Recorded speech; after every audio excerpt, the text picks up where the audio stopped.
It's sort of like two magnets that are constantly repelling each other. I think like that they're like that in real life, and I think that in the movie they're like that. And it's it's not a new concept for a comedy, but I think they take it to a new level for sure.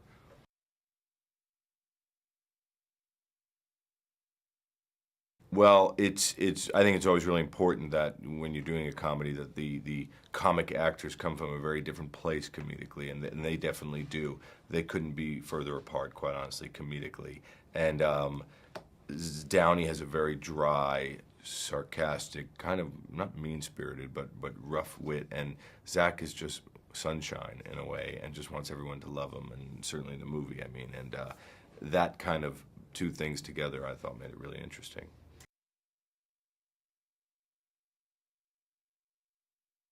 I do that on all my movies. Here it is on paper. We show up in the morning. We spend an hour in the trailer, just the three of us, just talking about what we're really going to do and where we're really going to push it or pull back or what.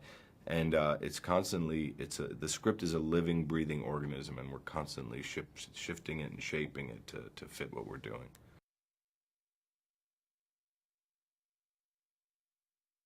Yeah, and I think that's what made the movie really challenging for me and a really fun departure from having just done The Hangover was those shifting tones, which isn't so easy to do as a director or as actors, and really have you laughing at 1 minute and then feeling really bad for Ethan again and then hating him 2 minutes later. And it's like, to me, messing with the tone was what made it really exciting.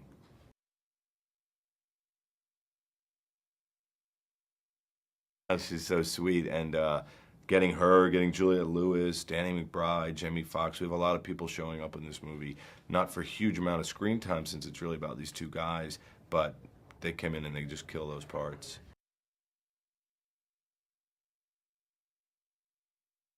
That was the most challenging part, was all those different places. The fact that we made a road movie and we really wanted to be on the road and really travel across. I remember reading a long time ago an interview with Francis Ford Coppola where he was talking about having made Rain People, and they just sort of drove across the country and did it like this moving caravan. And I always loved the idea of that, and one day I'll do a road movie like that. And that was sort of what we attempted to do, and that was the hardest part logistically. Shooting the action and the cars and all that stuff, that's really fun to do, and isn't all that difficult ultimately.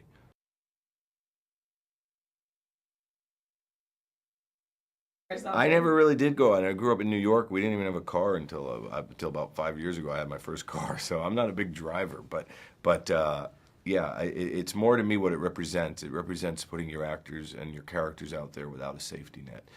Being on the road, not having your family and friends around you. You're just kind of traveling without a net.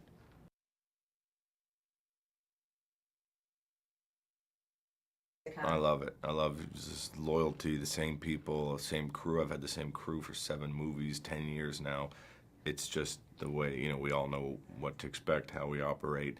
Love bringing in new people like Robert Downey, but it just keeps that sort of family environment.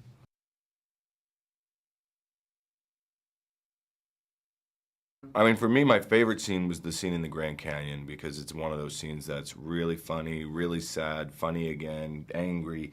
That scene in itself has 4 different emotions going on throughout it, so that was really my favorite.